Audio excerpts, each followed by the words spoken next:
have you tell us about yourself and why you're running? Sure. I'm a farm kid from Eldred, as we were talking about. Eldred's about 200 people strong, a rising metropolis.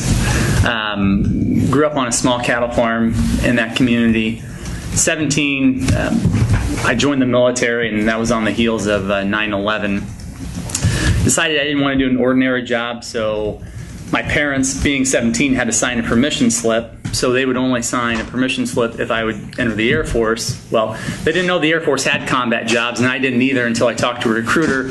So I enlisted as a Joint Terminal Attack Controller, which is essentially an Air Force guy who goes out with ground units, whether it be an infantry or a recon team or SF team, what have you, and integrates into that unit, and you're basically a leg until they need close air support, and then you call in close air support for that unit. What's that? It's a special forces team, but I was with a cavalry unit. I was always with cavalry units. So my first deployment, I was with under the 82nd Division. My second deployment, I was under the 101st 4th Brigade Cavalry Unit. Is that like the forward observer? Yeah, it's essentially a forward observer. You know, if you watch news footage on CNN and you see a bomb drop and you hear someone over the radio calling in that's what a JTAC is.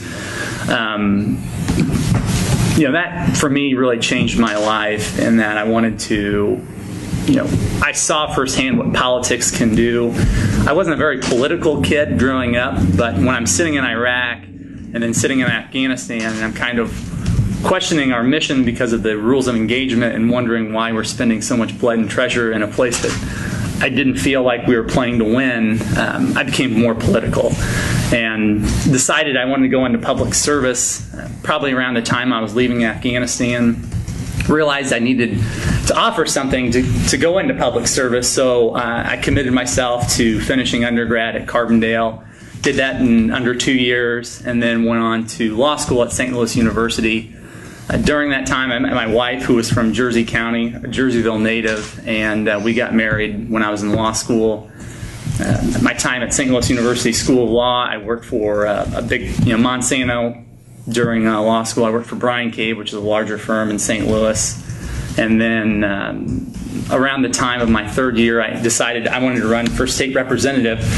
And that's when I entered the race. I was a third-year law student and saw an opening in my own community, thought that there were some problems there with the current state rep when they appointed him, and started running, and I've been running ever since. Graduated law school, sat for Illinois bar, waiting the results, hope, fingers crossed.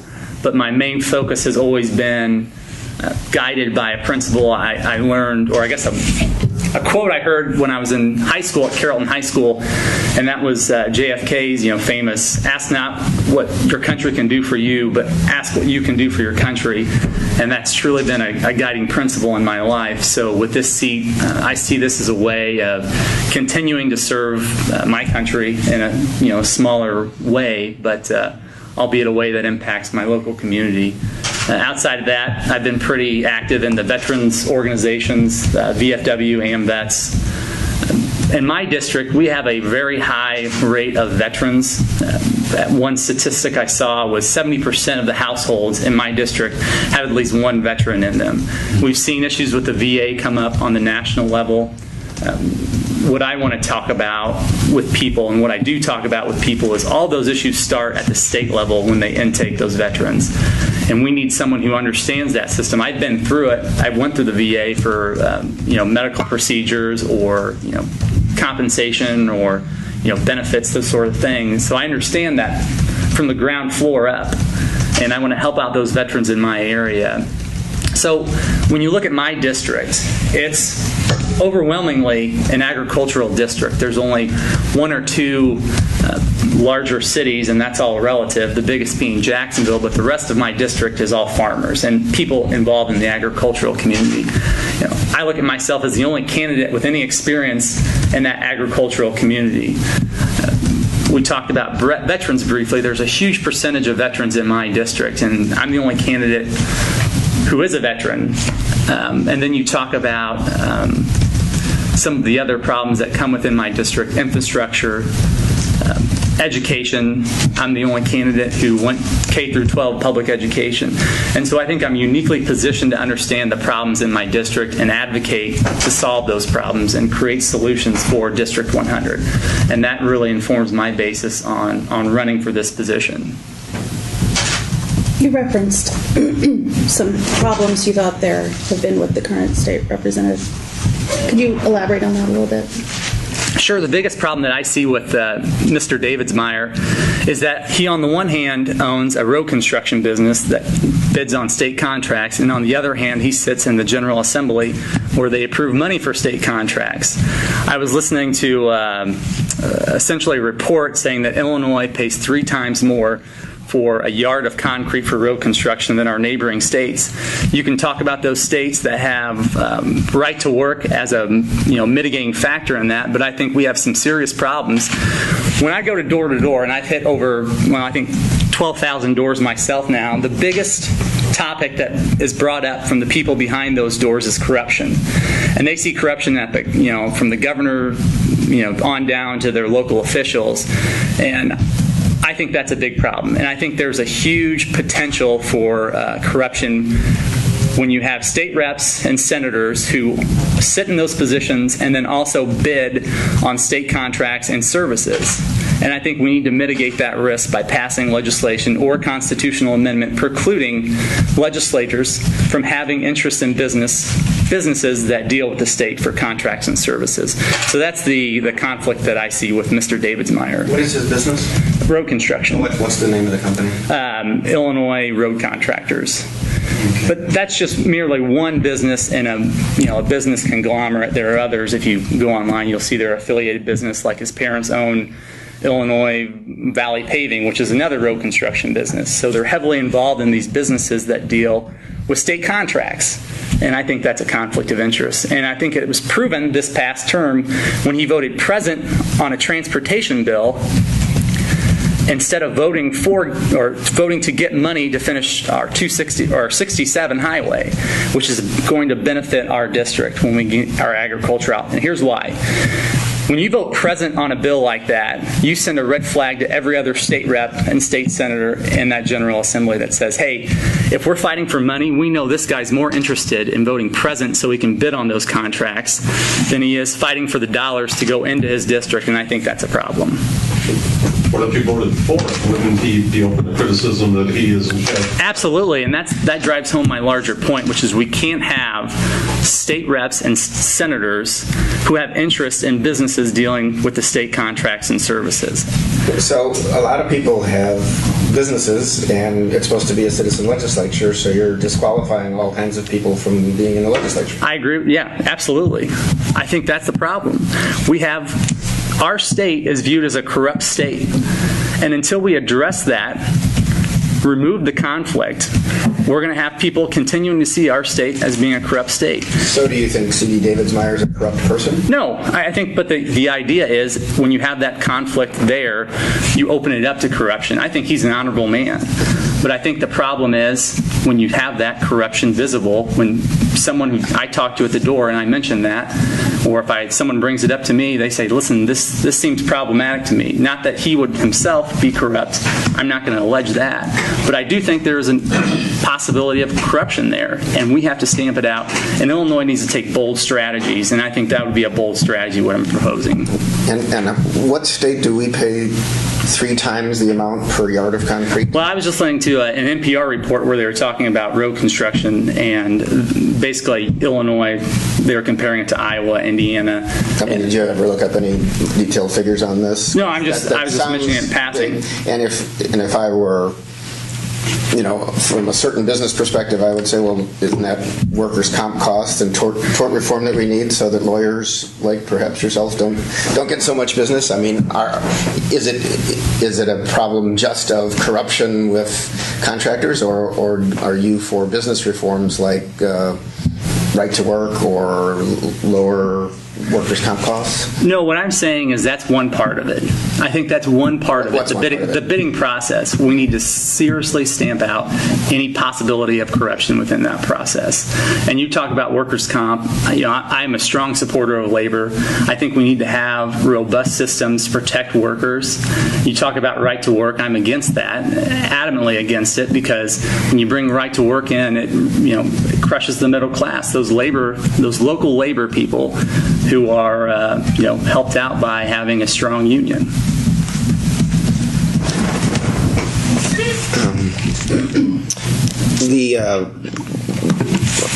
One of the big issues in front of the state right now is the tax increase, and the governor of your party wants to keep the 5%, and says if you don't do that, devastating cuts to schools and other things. The Republican candidate for governor wants to cut it back not only to 3.75 but to 3 over 4 years. Do you have an opinion on that issue, and then where does the money come from, depending on what your view is? So my point, the point that I've been stressing when I've been walking doors and talking to people, is I believe our economy has grown from the middle out, meaning middle-class families drive our economy. We have corporate, you can call them exemptions or tax loopholes. I'm going to close every one of them, minus the net income loss deduction. So we have $1.4 billion I think we're giving away. So what I would like to do is close those loopholes, whatever you want to call them, exemptions, write-offs, and give that money to the middle class in the form of a tax break, or if you want to call it a refund check, however you want to do that. That's a policy discussion we can have. Can you name some of those loopholes? Because if it's $1.4 billion, are you talking about on mortgage? No, that's a federal. Okay. I'm talking about, I can supplement that later. There's about 20 or so. I mean, is it any? Well, there are agricultural ones. Yeah, sure. And that's why I'm keeping the tax, the net income loss deduction. I'll be happy to explain how that one works. Well, that's just essentially if you're losing money on your business and you're going to pay less tax. Isn't there like a sales tax exemption for farm machinery? I know there used to be. Yeah, exactly. You want that to go to? Yeah, I think all those, there's certain sales tax exemptions on, manufacturing. Essentially what I see that as is Illinois picking winners and losers. There's also solar and wind exemptions. So I'm going to close all those loopholes, increase our revenue by about $1 billion, pass that on to middle class families. How do you do that? Like I said, we can do it with lowering the tax rate. No, but how do you identify middle-class families, and how do you and that's that's going to be a policy as opposed to somebody else? That's going to be a policy discussion, but my fundamental concern is we have middle-class families who aren't spending because they feel they're overtaxed. They're paying 5% right now. Closing those loopholes or exemptions, whatever you want to call them, and then passing that savings, that around $1 billion onto those families, however we want to define middle class to get the most value, then I think those consumers will start purchasing more, and when they start purchasing more, we'll have job growth in the state of Illinois. One person's loophole, of course, is another person's incentive. So sure. Your farm equipment dealer and all the small towns around where you grew up all want, like, the exemption on the sales tax on farm equipment. Aren't you, in a sense, potentially driving away or hurting the business climate if you say, no, we're not going to allow businesses to have those breaks? No, I don't think so. I think we're driving our economy. We're boosting it by giving in my district, the median income is pretty low. If we include those people in the middle class families, they get tax breaks. They buy more at the grocery store. They buy more cars. It's going to prop up the small rural areas, and that's what I'm fighting for. If I could, just real quickly. Sure. My point with, when we talk about rolling back those, tax increases that were supposed to be temporary, and I concede that point. I wasn't in the General Assembly when they passed it. But if we're going to do that and we're going to punch a $3 billion hole onto our already constrained budget without having a single concrete plan as how we're going to make that revenue neutral, that's a serious problem. And I don't know if anyone on the other side has addressed what they would specifically cut. So what I'm trying to do is figure out a way without decimating our budget, increasing job growth, and the best way I can see to do that is let our economy grow from the middle out. And by the way, would you let the tax roll back to the 3.75 as planned, or no? Keep it at 5? What I'm saying is, what I would like to see happen is that middle class, either, like again, in form of a refund or a tax reduction for the middle class, and then keep the current tax rate where they're at. So keep it at 5? Yeah. Okay. I was wondering what you thought of the job that Governor Quinn has done and where his successes and his failures have been. Sure. I don't think anyone's going to argue that he came into a poor economic climate, and he's certainly taking measures to try to improve that. In my area, that polls will conclude this, but he's not well liked downstate, and I think it's a bridge he's going to have to it's a hurdle he's going to have to get over. I definitely did not like the pension reform that was passed. I think that the labor leaders weren't included. But when you look at the two candidates who are on the governor's ticket, you've got Pat Quinn, who's done some things that a lot of people don't like, and you have Bruce Rauner saying a lot of sweet things, but looking at the plan, I don't see how he can implement those plans without severely cutting state employment or reducing, Medicaid drastically. So I think Pat Quinn's done what he can. I don't know if he's done enough, but it's just a race. I'm concerned about my race, obviously. On the pension front, since it's beginning to look like you guys are going to have to tackle it again in the future, what do you folks want? So I think that, first of all, we need labor leaders sitting down at the table. They know that their pensions are in trouble, and I think they're more than willing to bargain. I've talked to several labor leaders who, people in public unions who would say, yeah, I would take a X amount of cut to keep my pension, but I think we need to start with the proposition of having those people sit at the table, and then rather than look at retirees as the source, we look at new hires, changing their pension plans, and then go from there. Why are you a Democrat? Why am I a Democrat? Well, I believe in helping out the lower and middle class. I believe that social programs can create social good. And I believe in a party that's all-inclusive, meaning you can be a social conservative and be a Democrat. You can be a libertarian and be a Democrat. You can be a fiscal conservative and be a Democrat. And I don't think the other side has been willing to accept those that look different. So have you had to argue with your folks about that? What's that? Have you had to argue with your folks about that? About being a Democrat? Well, it's interesting because one half of my family is staunch Republicans, and the other half is fairly Democrat. So Thanksgiving's an interesting time.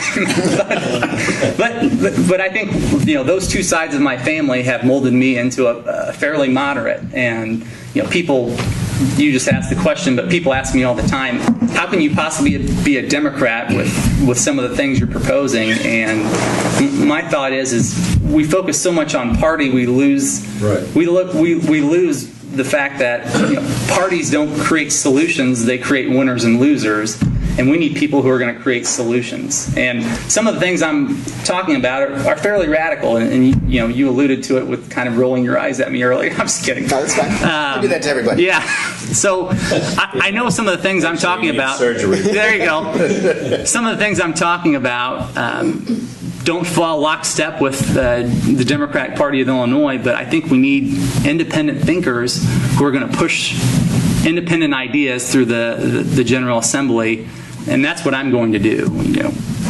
So what's the breakdown, Republican, Democrat, in the district? So for my district, it leans Republican. I think, based on the voting demographic that I see, I start out behind about 15,000 votes in and off, a non-presidential election. And, we've worked very hard to reach out to those Republicans and say, listen, you're a farmer, I grew up on a farm, you're a veteran, we have more things in common than we have different. And we've done a pretty good job of bringing those folks in. In my district, it'll largely be a regional divide, in my opinion. And Mr. Davidsmeyer's from the northern part of my district. He lives in Jacksonville. I suspect he'll be strong in Jacksonville. I'm from the southern part of our district where people don't care so much about party.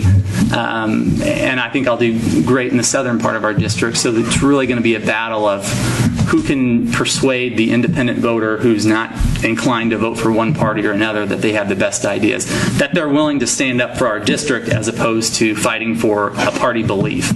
So I was correct me if I'm wrong, and I may be, but I didn't see Democrat anywhere on your website. Is that correct? Yeah, I am very much first of all, I'm proud to be a Democrat for the values that I just said. I believe our party, the Democratic Party, is the biggest tent you can be in. And a lot of Democrats, when I first came out, thought that I was a bit too conservative, but I've won them over by showing, hey, we can be anything we want in this party. And so I'm running as, I guess you would call it, an independent Democrat, meaning that Speaker Madigan didn't come to me and say, run for this race. I came on my own accord and said, there's a problem here and I want to try to solve it. Is his organization or the Democratic Party helping you, and would you vote for him for Speaker? So, first of all, I'm worried about this race. I'm going to worry about the political side of it afterwards. That's the government side, too. DPI was kind enough to help me out with the filing process as far as strategy goes. I'm proud of the fact that my money for my race has come from my district and those counties in the district. I don't think you see that with a lot of races. We've done a pretty good job of raising money. I can't tell you what that figure is offhand, but I guess the long and the short of it is I'm as independent of a Democrat as you can get, and whether that translates into me voting against the Speaker in this next term, well, that'll be a decision I make when I win this race. But I would like to see Southern Illinois better represented. And I think someone in this room, I can't remember who wrote the story, might have been you, Bernie, had a great article about the governor's race. So we have a governor's race where they're going to debate in Chicago twice. They're going to debate in Decatur. Oh, Doug, sorry. I think so.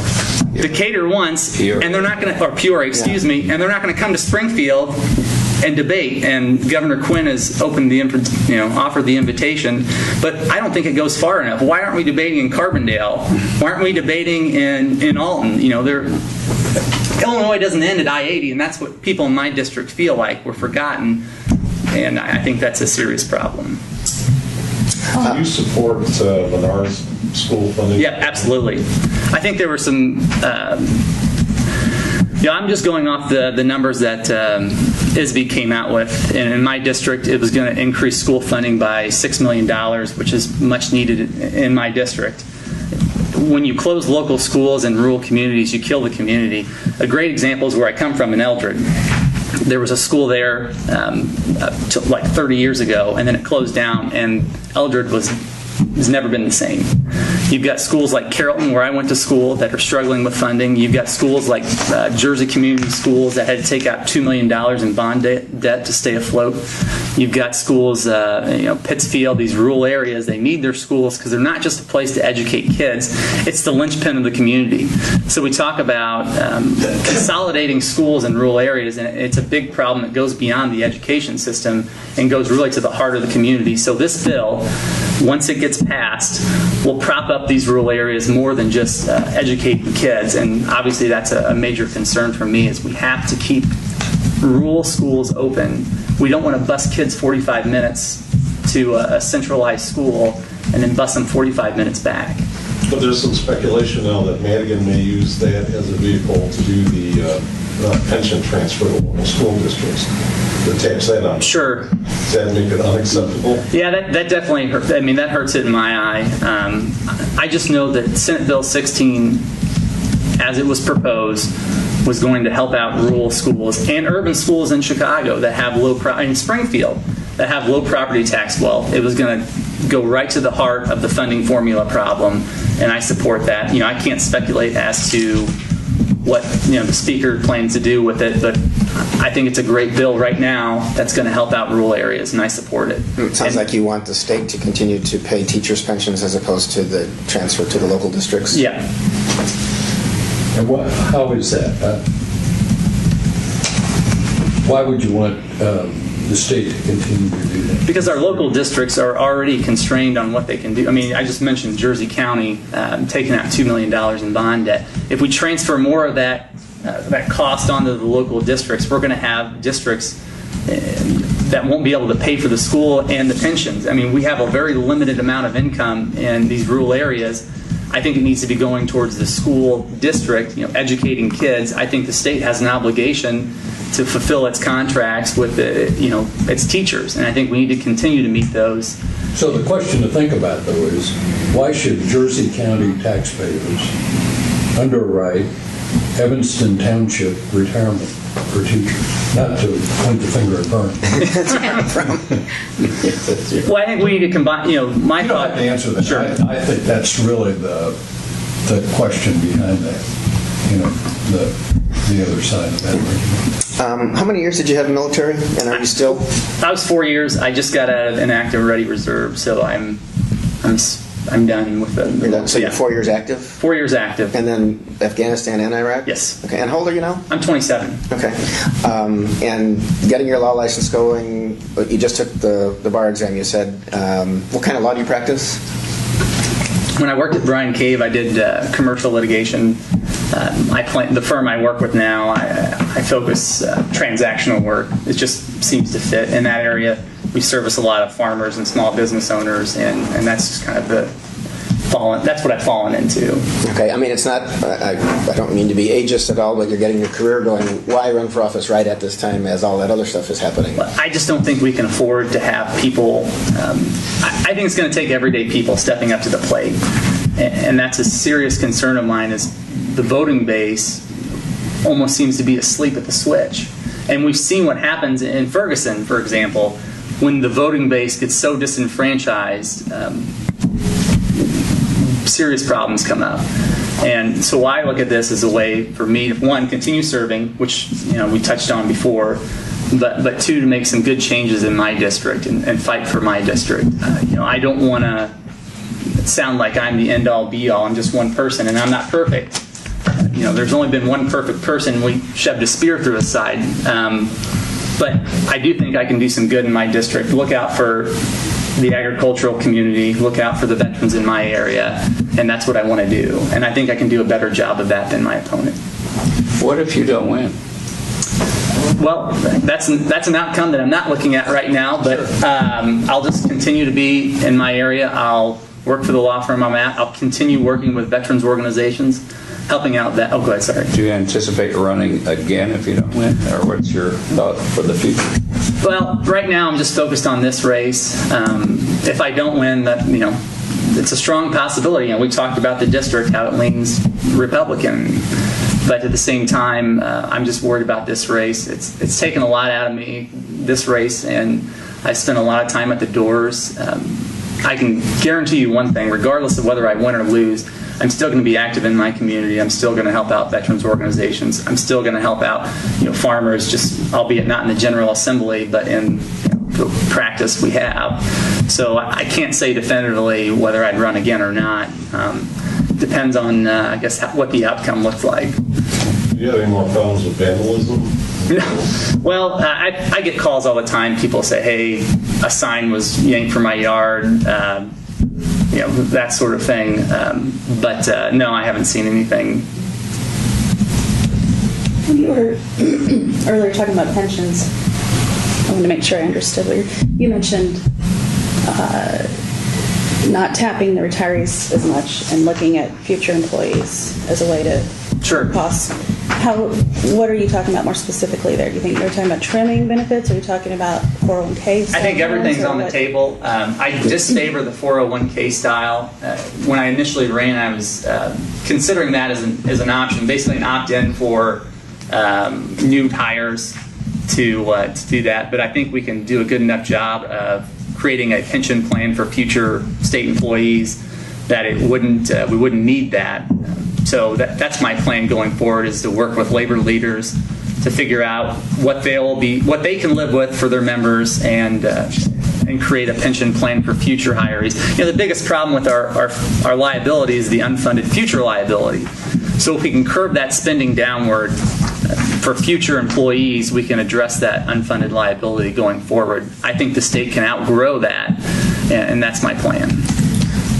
And in terms of the budget issues of the state, how do we get out of this not just the pension, the whole shebang? Do we need to raise revenue? Do we need to make some drastic cuts? What would you do? So I mentioned my plan for raising revenue. I think we have to look at Medicaid spending. It's a great program, but we have to we're probably going to have to look at eligibility. We're going to have to look at what the state pays. We've got the Affordable Health Care Act that's paying a good portion of that now. But that's going to go away as the years keep going. The federal government's going to pay less and less. The state's going to have to seriously look at Medicaid if we want to keep this state solid. And that's, I think, a third of our spending. We're also going to have to, again, look at the pension. We talked about that briefly. But there are a lot of issues going on. But what's it going to do next year to the budget? How are we going to keep things going? And what I'm trying to do is figure out ways to keep this state going, keep us going on a positive trajectory, and hopefully have us outgrow this by increasing jobs. The state is just coming into the process of selling medical marijuana and raising it.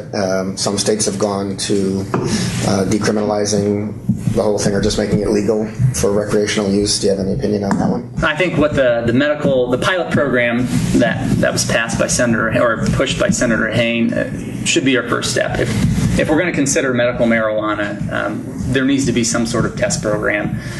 Based on my reading of the law, it's very restrictive, one, in who can use it, and then two, who can grow it. And I think that's a sensible approach. Colorado took a different approach. It was more of a free-for-all. I think they're seeing problems with it. It'll be interesting to see what kind of revenue we can raise from the medical marijuana sales. I think we're taking the right approach to it. Guns, I often ask people, I might have asked you before, but we've had a couple of issues just in the last week or two in Springfield. Kids brought guns to school for self-protection, and they may be charged. Obviously, you come from a rural area, so any new gun laws with the shootings that we've seen here and there, or keep things the way they are? No, I'm a big proponent of the Second Amendment. I haven't heard about the Springfield gun Just a couple issue. of scares with kids brought guns to school, and so everybody goes crazy for a while. No, I think we keep their gun laws. I would like to rework the conceal and carry, make it more manageable for people to understand it, to know when they're where they can't have guns, where they can't have guns. I was reading an interesting article. I haven't looked into this. It was actually the other day, where if you're riding your bike in a park and why you would have a gun on you when you're riding your bike in a park, I don't know, but let's say you are and you fall off your bike. While you're on your bike, you were fine, but then you fall off it, and now you're sitting in a park with a gun. So I would like to clear up those discrepancies. Do you think they should be allowed in parks? Like Springfield Park District has signs in all the parks, no guns allowed. Yeah. Right? And should they allow them? I think that's a policy discussion I'd have to think more closely about. There's no one-size-fits-all answer, but we have to kind of make it that way, because we have Chicago, we have Springfield, Decatur, and then we have where I come from, which an area where people wouldn't bat an eye at someone walking down the street with a shotgun. It's just not something that we'd be concerned about. So they don't do that in Evanston very much. Yeah. Or they didn't. Abortion, sometimes legislatures get involved in this, and you kind of know where you are wise, because some states have restricted it. It's going to the Supreme Court, and Illinois hasn't, but it has tried many times in the legislature over the years. So I'm a Catholic. I'm proud of that, and I'm pro-life. My Catholic principles really inform my decision. I think there are exceptions to that, and I just start with the proposition that I give life to the deference of the child, and then there are obviously the rights of the mother have to come into play. I think the Supreme Court and Planned Parenthood v. Pennsylvania came out with a workable rule. There are outlets for teenage pregnancies as far as when the court can circumvent parental consent. I think it's been workable. I would like to see abortion ended through social programs such as contraceptives. The Catholic teaching doesn't necessarily accept that, and I'm open to criticism on that, but I think the greater evil is abortion as opposed to contraceptive, and that's where I have to balance myself. And the exceptions that you find acceptable, even though none of it is life of the mother? Yes, I think life of the mother. I think what they consider the three. The three big ones. And same-sex marriage, where are you? It's another. This is going to take us a few minutes, but I think the problem that we have in the country is we're looking at this from the wrong perspective. I don't think the state should be involved in anyone's marriages, and that goes back to my thought on taxes. I think if two people are living together, whether they be brother, husband, wife, cousin, whatever, and they want to file a joint tax return, that's fine with that. I don't think the state should be involved in anyone's marriage, gay or straight.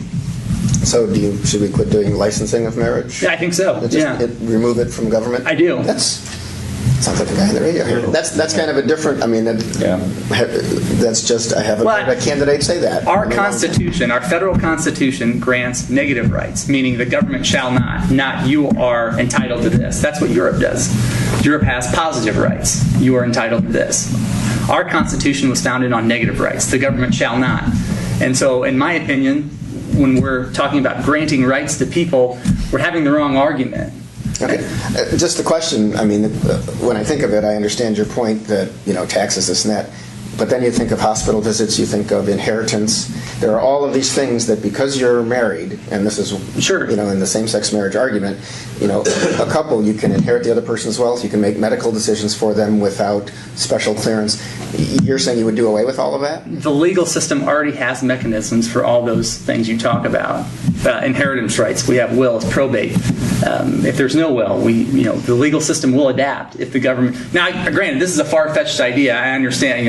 I can see the look on some of your faces how crazy this sounds to you. But why does my wife and I need to have a marriage certificate from the state to say yes, you two are married? We're living together. We were, Father Hembrough from Jersey County married us, and then we had a private ceremony later. But the fact of the matter in my mind is we're talking about rights of individuals. When you have government stepping in and saying who can and cannot be married, well, that's not equality at all. But at the same token, the government shouldn't be in that place in the first place. Okay. As far as what the legislature just did, making same-sex marriage legal, did you do anything to change any of that, or just leave it where it is? No,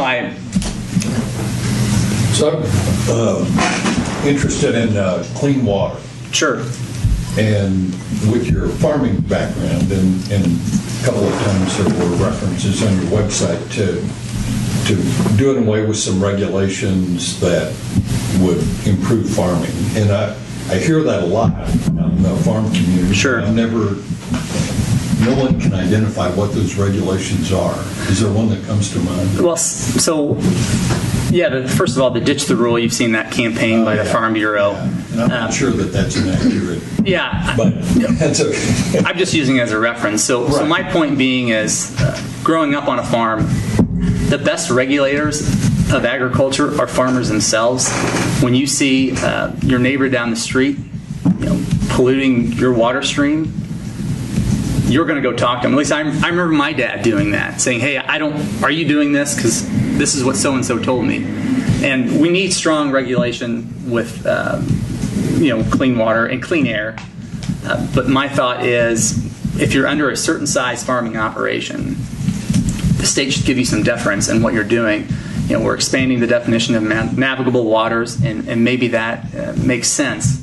But at the same time, when you're expanding that definition, you're getting further and further up the bluff. And and I'm speaking, for my local region, we have a large river coming down, right, and then there's kind of bluffs on both sides. And if we're expanding that definition further and further, we're getting away from the point of point source polluters. And right. Point source polluters, as the Clean Water Act originally interpreted it, was someone who had a stream coming from their farm adjacent to a river, putting chemicals on that field, and then it goes into the stream system. So I would like to see the state implement policies.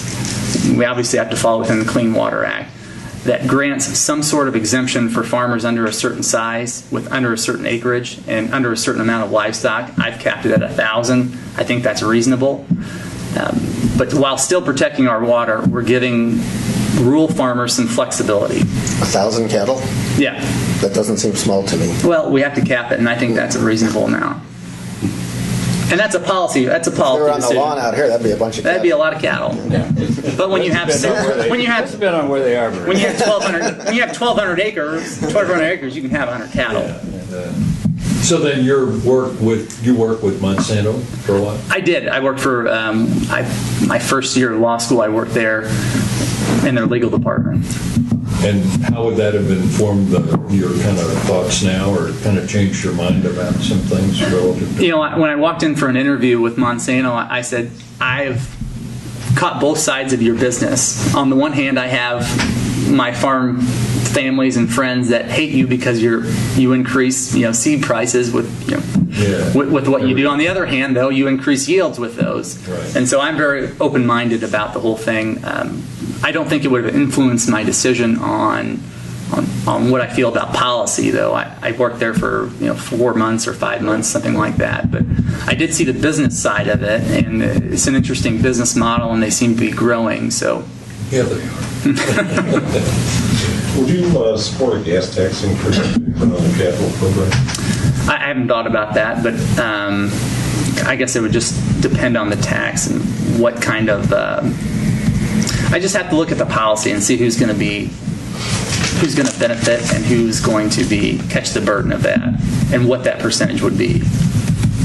And what about the idea of eliminating the state sales tax on gasoline? I'm sorry, say that again. Eliminating the state sales tax on gasoline? I don't think at this time, if we eliminated that, we would lose a revenue source, and I think we need those revenue sources to keep the state going.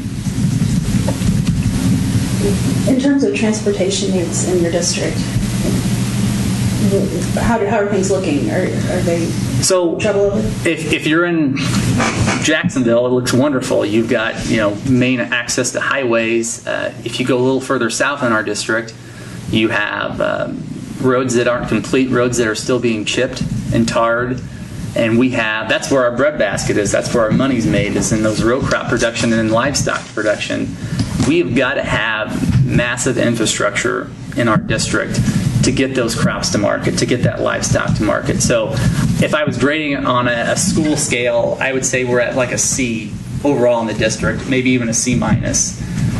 You talk to farmers, and their big concern is, how do I get from field, the 600 track field, to my grain bin to the elevator when I have a road that is half the size of what it should be.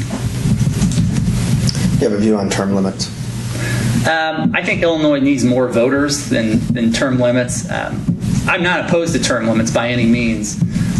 The biggest problem that I see is we just have a small percentage of our populace is voting. And I go back to the Ferguson issue. That's one thing that's come out, is people feel disenfranchised. The first thing they do is stop voting, and then the second thing they do is speak out. The other thing, you mentioned roads. Townships take care of lots of roads. We also have like 7,000 units of government in Illinois. Yeah. Some people, and you talked about how hard it is to consolidate school districts. I've been watching that for 35 years myself, and just to do 2 of them is like crazy. Should there be more consolidation? Should there be fewer townships, fewer governments? I think local governments are people's best source to get something done. We talk about the governor's race, and people are always concerned about who's going to be the president. But when you have a township board who you can walk down the street to the guy's house and say, hey, this ordinance doesn't make sense to me, I think that's where government is best. We are coming down to about 5 minutes left, or 2.5 minutes. Do we have any final questions? This is our publisher, by the way, Clarissa. Oh, hi. Me too. I have a question. Did you actually read Senate Bill 16? Yeah, well, that's a long bill. I know, 180-some pages. Yeah. So what I looked at, actually read it. Yeah, I read it, but again, the reading of it is, you have to scan, and so I did read the bill. My concern coming out of it was reading the bill, and then obviously ISB corrected that, was I didn't know if enough funding was going to come to rural areas, or this was going to be a bill that was going to benefit just urban areas. Then once ISB came out with their numbers, that kind of corrected my view on that. So the actual social shift in the bill, as I understand it, moves the eligibility for funding to need, yes, as opposed to. So how do you interpret that? So the way I interpret it is, we have a lot of rural areas that have low property tax wealth because they are agricultural, and agricultural per acre is taxed less than residential. And so that is a high need area, and my district falls within that high need. Obviously, I mentioned the $6 million. And for me, I'm fighting for my district. I want Illinois as a whole to be improved, but I'm looking out for Pike County and Greene and Jersey first and foremost. And this bill will benefit my district $6 million. I'm the only person that's put his name and said, I support this bill. And I think a need-based system with there's one major funding formula where 92% of the funding is going to be dispersed is going to benefit not only my area, but like I said, urban Chicago or urban Springfield, where we've been underserved and undervaluing students based on their zip code. Well, I think that about finishes up. Is there anything that we did not touch on that you want to? Sure. I mean, I might have touched on this briefly, but the way I look at my district is we have a district full of farmers, full of veterans, full of small business owners, and that's what I come from. And so when you're looking at representation of an area, one thought I have is you want someone that's reflective of that area, or at least reflective of many aspects of that area. And I think that's what my candidacy shows, is I'm a direct reflection of that District 100 area, and I want to go and support those people within that district.